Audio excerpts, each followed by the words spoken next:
Welcome. Today, I'm worried about my aging brain. And in a questionnaire for women attending a midlife women's health clinic, many women have as their primary health concern worry about their memory function. I'd ask my patients what specifically worried them about their brain, and they'd say, well, they forget where they put things.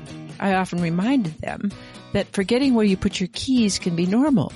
Too much on your mind when you put them down, and you won't tag the memory so you can retrieve it and the keys. But if you look at the keys and aren't immediately sure what they're good for, that's a problem. So we're going to talk about the 7 domains of our aging brain because it's on our minds. So much is on our minds as we get older. It seems impossible that we could lose it, but we do. And if we don't, someone we know will. So let's start with the physical and intellectual domain together because with the aging brain, they go together. And what is normal aging of the brain? Well, what do we know is we follow people over time, or we compare a lot of 40-year-olds to 50s and 60s and 70s in brain scanners. And what we find is that brain volume decreases over age. The weight of the brain decreases about 5% per decade, starting at about 40, with increasing rates after 70.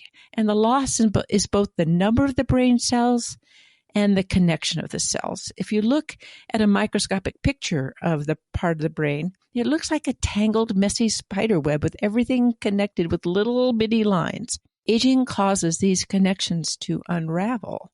The frontal lobe and the hippocampus, the part of the brain specific for cognition and memory, shrink more than other areas. Our occipital cortex, the part that we use vision for, tends not to shrink too much. And they're the parts in the front of the brain, not the back of the brain, are the largest lobes in the brain and considered to be the center for human behavior and emotional control and our memory.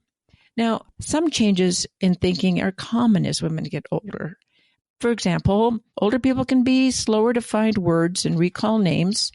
Proper names go first, like, oh God, I just met this guy and I can't remember his name, whereas verbs tend to go later. And this is not uncommon. They may have memory problems such as short-term memory loss. Where did I put my keys? Or what day was I supposed to have that appointment? This is called episodic memory. Normal aging is less likely to be semantic memory loss of meaning. So you may forget where you put your keys, but you remember what keys are for. You may not remember what is the capital of Paris, but when asked what Paris is important for, you'll say, oh, Eiffel Tower, museums, it's the capital of France.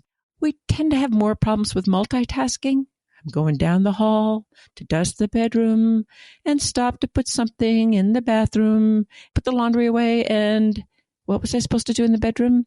That's not uncommon. And we experience mild decreases with the ability to really focus for a long period of time.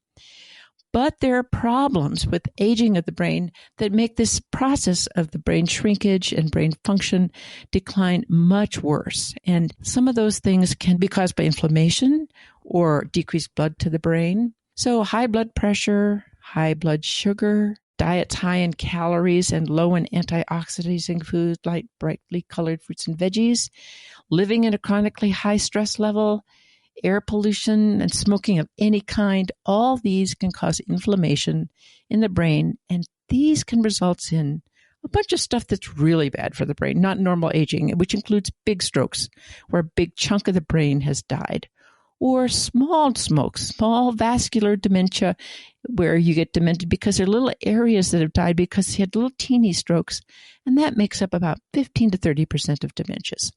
Alzheimer's disease, which can also have problems with vascular disease, but there's junk in the brain, there's protein tangles and plaques in the brain that are junk that all of our cells make, but normally we're good at cleaning it up. But if it builds up too much, it seems to be associated with a more serious decline in brain function, and this problem can make up about 40 to 70% of dementias. And some people have vascular dementia and Alzheimer's disease. Well, what's the role of menopause? If women are more likely to have dementia and Alzheimer's disease than men, is there a role of menopause?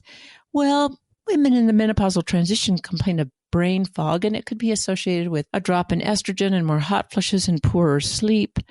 But we're not exactly sure whether it's exactly hormones or because women's brains develop differently than men. So whether it's hormones or not hormones, it's not clear that taking hormones dramatically decreases the risk of dementia, but there are some studies that suggest that it may be helpful. So there's no cure for these causes of dementia. There are some medications which might slow the progression of the disease in some people, and we're all hoping for something in the future. But there are lots of claims about supplements that can improve brain function, but very little scientific evidence. So what are the protective behaviors? There are some we've started in midlife seem to be associated with much more vigorous brains when you get older. Well, one's vigorous exercise, meaning the hard stuff, but not for too long. Small amounts of coffee, not very much alcohol, just minimal drinking, but not too much. No smoking of any kind. A Mediterranean diet, clean air, good friends. What is good for the heart is good for the brain. There's good evidence that improving these brain habits starting in midlife can increase the functional longevity of your brain. It is never too late to start. But eventually many of us will need help. And this is another domain where women's lives differ than men. Not only do women have a higher risk of Alzheimer's, but women are also more often the caregivers, young and old women. Most, but not all, caregivers are women. And 25% of America's caregivers are millennials, adults 18 to 34. In fact, 66% of all caregivers are women, and female caregivers devote as much as 50% more time providing care than their male counterparts. And caregivers older than 75 years of age tend to be the sole support system for their loved one. Now, this is a thorny problem because the aging brain and dementia includes everybody. It takes a village. And I'm going to introduce Liz Garcia-Levitt, who's a clinical social worker and healthcare educator at the University of Utah Department of Geriatrics, specifically in the Aging Brain Care Program. Liz has practiced for over 16 years as a geriatric and medical social worker, specializing in dementia, and she's passionate about improving quality of life for individuals with dementia and their loved ones. So, Liz, thanks for joining us. You're going to help us with a hard problem, but it must be rewarding but heavy sometimes to care for these women and their families. So welcome to the Seven Domains. Thank you so much. It's a privilege to be here with you. Well, let's start with the social domain. Can you talk a little bit about the frequency of Alzheimer's in women versus men? Yeah, it is more frequent for women to be open to diagnosis, I think, more often than men. I'll have often a woman who comes into clinic. When she's saying that she's having problems, she may mention her husband also has memory issues, but they just couldn't drag him in to get worked up. We do know that women do live longer than men on average, and we do know aging is one of the highest risk factors for developing dementia illnesses. So, as for exactly why, we don't always know why more women end up with this diagnosis. I was wondering that myself because I wondered whether women have often covered, I will use that word, covered for their men, meaning they do all the stuff for their guys so their guys don't necessarily come to apparent need for diagnosis. The women continue to provide care for them and do a lot of the stuff at home. Whereas if women can't do those kinds of things, they will be brought to care by their family members because they can't care for themselves. Whereas often women are the caregivers for the men in their lives. Not always, it's not always men in their lives, but it may be one of those things like depression where women come in more often, but guys actually commit suicide more. So it's a difficult one. Definitely difficult. Yeah. It's a major life role. I often say it's one of the only roles in our life where we kind of fall into it as opposed to, kind of choosing this aspect of our lives. When somebody gets married or somebody has a baby, we throw them a shower. There's a transition period and it's kind of definitive where we say, I'm taking on this life role. And caregiving is different than that. It's something where many caregivers don't even identify as being a caregiver. It's just I'm a daughter or I'm a friend or I'm a spouse. This is just what I do. And they don't recognize that, oh, I've started to now be the one who pays the bills. I've slowly am the one who's now doing all the driving. Oh, mom now needs help going to the grocery store. So I just add that to my list. And just slowly over time, often people end up they'll think, oh, well, mom just had to come out of the hospital. She'll just be with me for a couple weeks and then we'll go back to normal. What often happens is that normal doesn't come and that you end up with a new normal. And it is a major life change to suddenly have another dependent in your life where you are in charge of the physical and emotional and social well-being for another person. And it's not something that people think about when they're thinking of their own retirement years or their life plans. Oh, well, we're definitely going to get that when we get to the emotional domain, because I think sometimes having things land in your lap, even you're the most gracious and loving of people, leads to a little bit of discouragement or anger or sometimes despair. We do know that middle-aged or older women who provide care for their spouse are 6 times more likely to suffer from depression and anxiety than women with no caregiving. Other physical tolls caregivers can have include high blood pressure, an increased risk of developing hypertension and lower perceived health. And certainly people who are caregivers full-time overnight often get less sleep. And that means that their immune function and their own cognitive stuff can be at risk. So how do women fare as the caregiver person when they develop dementia? What happens when those very behaviors that we think are really good to protect you against dementia are accelerated when you're the caregiver? What happens when women are failing when they're taking care of others?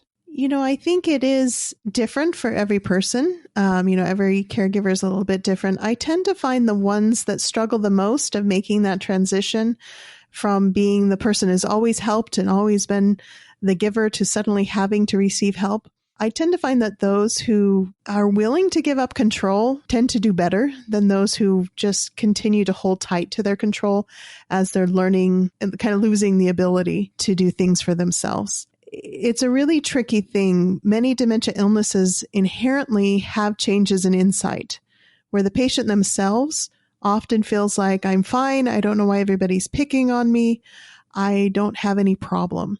And so that's one of the biggest barriers often for, children caregivers or spouse caregivers is when they're seeing a problem, but the patient themselves can't see it. And that's one of the biggest barriers to getting help is that, most of the time if the patient themselves isn't knocking on our door saying, I have a problem, they're humoring their family members. Mm. And often that's what I will counsel people when they are getting a new diagnosis is that there will have to be a certain aspect of learning to work together and learning to accept that humoring you may be as good as it gets, that this person may never recognize all the things that you're doing for them as their caregiver or thank you for it. And it is a real challenge that kind of comes together with the job. Yeah, right.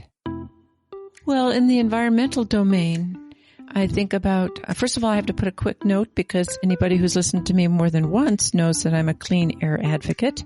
There's much information, particularly for women, that poor air quality is associated with a more rapid decline in cognitive function in older women. And when air is cleaned up, and we have had cleaner air in the last 20 years in some parts of the country, the rate of cognitive decline slows. So that's really great news. But in the environmental domain, there are often changes in living situation, meaning people who've always lived and they know their home have to move. And if they're the caregiver living in their home, they may have to move because they can't do it with the person they're caring for anymore.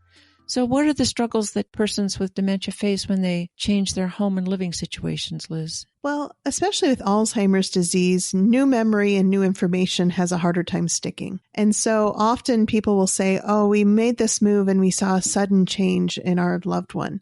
I often tell them, it's not actually so much that the brain has changed, but it's because the environment has changed and the routines and the old memories aren't there to kind of bolster up what the person's doing. So we do strongly recommend a familiar environment as long as you can. Often it does get to the point where people can't stay in their environment because of safety or practicality. And, a move is necessary. People will adapt to a new environment It just may take longer than it would have in the past. I usually tell people, give any new move at least a month or two before you say it's a good choice or not.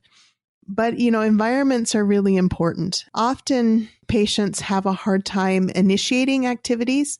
So being in an environment where other people are, where other people can say, hey, it's time for lunch. Other people can engage with you in activities and help you avoid isolation is often worth a move over somebody just staying in their home and being isolated.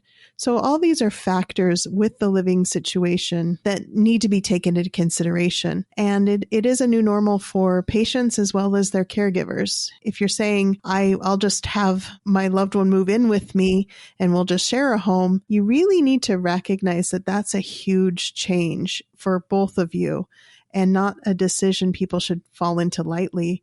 Because you're really becoming a full-time caregiver, a live-in caregiver. That's a full-time job in addition to what other jobs or family responsibilities you have. So it really should be something that you make a decision with your eyes wide open around. Exactly.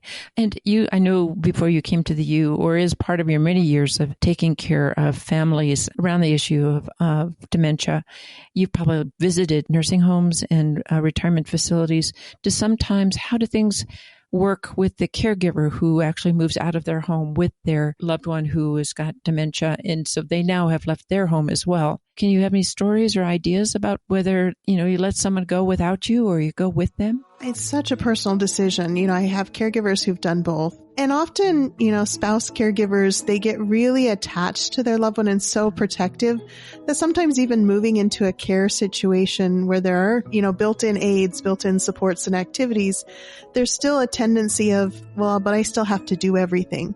And it's hard sometimes to convince them to trust the aids and be able to go. Today I was talking with a gentleman who they both moved into assisted living together. This was a caregiver who had been really involved in hands-on caregiving for, over 10 years. And we were talking, what are things you'd like to do? We're just trying to convince him that even being able to go to a church service for 3 hours would be okay to leave her with the aids and build up to that. It tends to take over a lot of people's worlds, and being able to trust the environment, trust that other people can do a good job in loving and taking care of your loved ones is a leap of faith for a lot of our caregivers. No, that's beautifully said. And I'm glad you brought up the example of a man bringing the care to his loved wife or partner for a long time. I'm assuming that's what it was. Maybe it was a loved male partner, but men have been often very protective of their partners as they continued in the last years of their life. And I'm thinking about this business of changing environments, whether it's moving out of your home into a kid's or a friend's home or moving into an assisted living, knowing what you do know and how frequent Alzheimer's or any dementia is. How can people prepare financially? Is this something that you talk to couples when you see them early in their disease? Absolutely. And the challenge is usually by the time you're already diagnosed, some of your options are off the table. The way our health system is set up, people kind of assume, well, Medicare will just take care of that if I need care. And they don't understand that Medicare does not cover long-term care or care in the home of the type that people with dementia illnesses often need. So these are among some of the most expensive diseases there are. And primarily it's because the families themselves have to pay for the care. If people plan way ahead, you can get long-term care insurance, and many workplaces or individuals will get that on a private market. That's what long-term care insurance is for, is to kind of cover this gap, if to pay for aids in the home or paid for assisted living that otherwise would not be covered by insurance. I'd say maybe 5 to 10% of my patients actually have long-term care insurance. For the vast majority, it's just looking at your savings and resources and finding ways to make those stretch to the care people need. Are there financial counselors for this? I mean, when I think about the ways people can stretch their finances a little bit, or how can they get assistance in terms of providing this kind of care, is that something that you, within your contacts as a social worker, can do? Or do you recommend people to help look for financial help if there is any? I can definitely talk to people about the big numbers, what care usually costs per month, and give them estimates.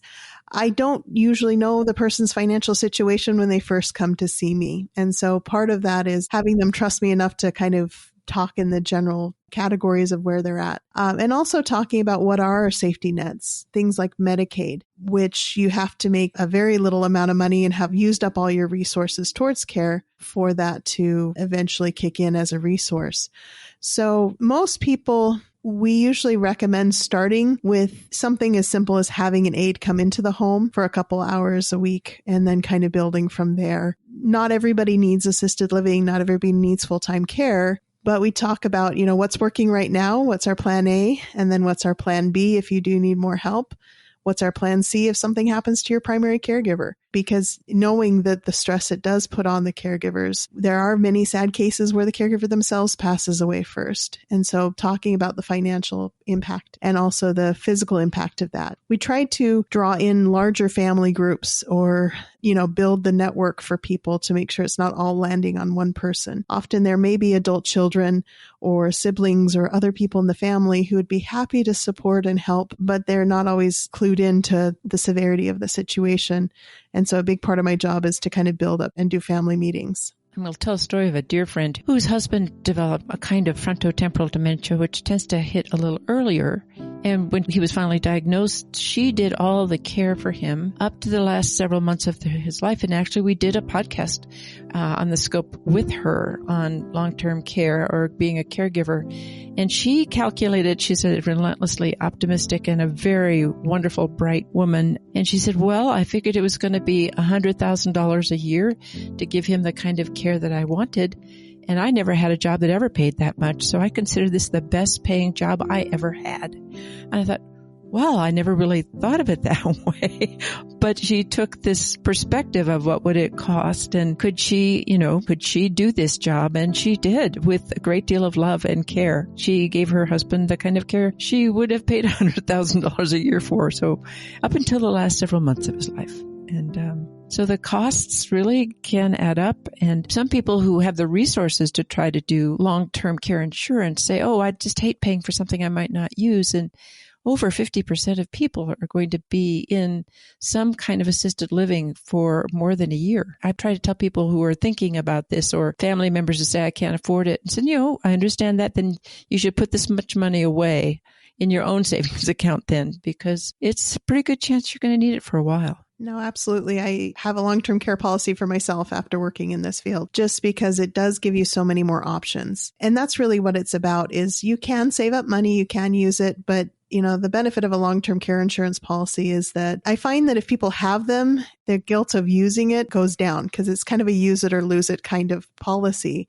And so it kind of can help people say, well, I guess I can use, it would really be great to have that extra help, that person who can come in and clean or somebody to take care of my yard or just somebody who can give us rides places, recognizing that it's a benefit that it's kind of a use it or lose it, I think is actually really great for wellness for the caregiver is to give them permission to do that. A big job, part of my job is giving permission for that anyway, but it makes a big difference. And from a caregiver well-being perspective, recognizing that you really can't do it all by yourself. I've been doing this over 15 years. I've yet to meet the superhuman who could do it all by themselves, 24 hours a day, 7 days a week. And starting early with delegation and accepting help is huge. It was the gift I gave my husband for our 50th birthdays. He didn't want it. And I said, this is the gift I'm giving you. We're both getting long-term care policies. He says, oh, I don't need it. And I said, I'm just going to give it to you anyway.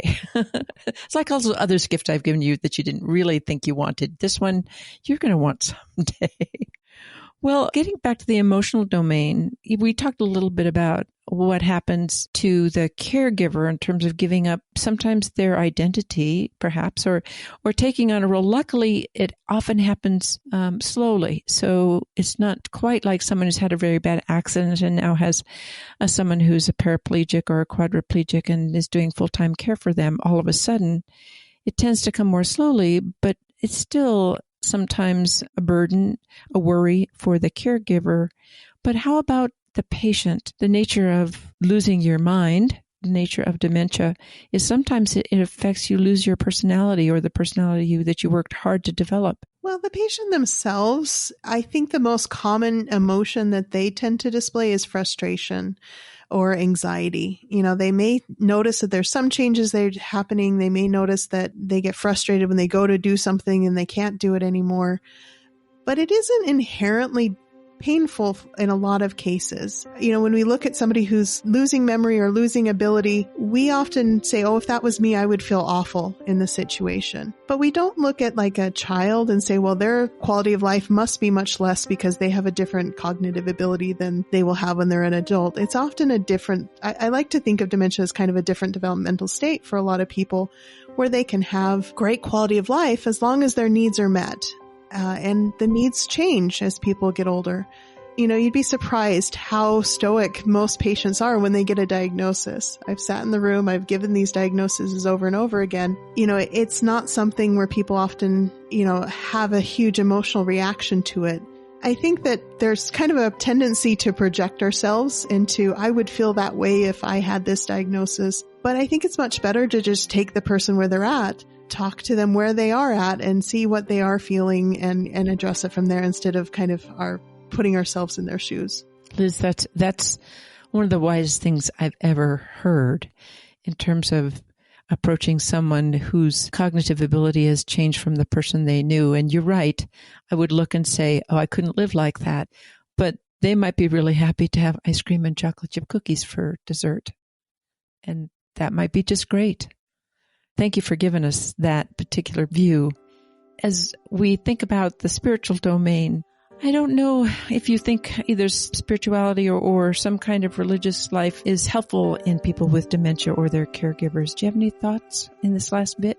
Caregiving and healthy caregiving comes down to a choice and how you visualize your role. And for some people, that is deeply spiritual, where they take on this role as an act of service and an act of giving to their loved ones. And I think it's a beautiful thing to see when people really have just decided that this is the way they want to live their lives. They want to be the type of person who takes care of their loved ones no matter what situation they're in, that they dedicated themselves to love this person in whatever format that they are. We often talk about the negativity of caregiving. I've had several caregivers come back and say, it was hard, but it was one of the best things I ever did for my soul, to actually have that role and have that gift of service to this person, especially if it is a person that served you throughout your life, to be able to give back and give that as a gift to them. I would never tell somebody they shouldn't be a caregiver if that's something they feel is a calling for them. And it is a huge gift. But I think it all comes down to that recognition of caregiving being a choice. If somebody doesn't want to be a caregiver, I would never want to try to guilt somebody into that role. And if they're saying, I just can't be this person to take care of this individual, sometimes our parents or sometimes our spouses have been people that have not been healthy for us. And that trying to push myself into a caregiving role for somebody who may have been abusive, that's not healthy for either of us. And so trying to find options and making people know that they're never stuck in this role, I think is one of the healthiest approaches to take. Liz, thank you. We will all be touched by dementia, a friend, a sister, a partner, or ourselves. And there are ways to keep our brain healthier by remembering that what's good for our heart in all of the 7 domains is good for our brain, improving our physical, emotional, social, intellectual, financial, environmental, and spiritual lives can help our brains function better as we age and can help us as we're helping others. So we need to keep ourselves healthy and resilient as we care for and about others. Really grateful, Liz, that you joined us today and we think about this and for the care that you offer other families. Thank you so much. Thank you so much for the opportunity. Yeah.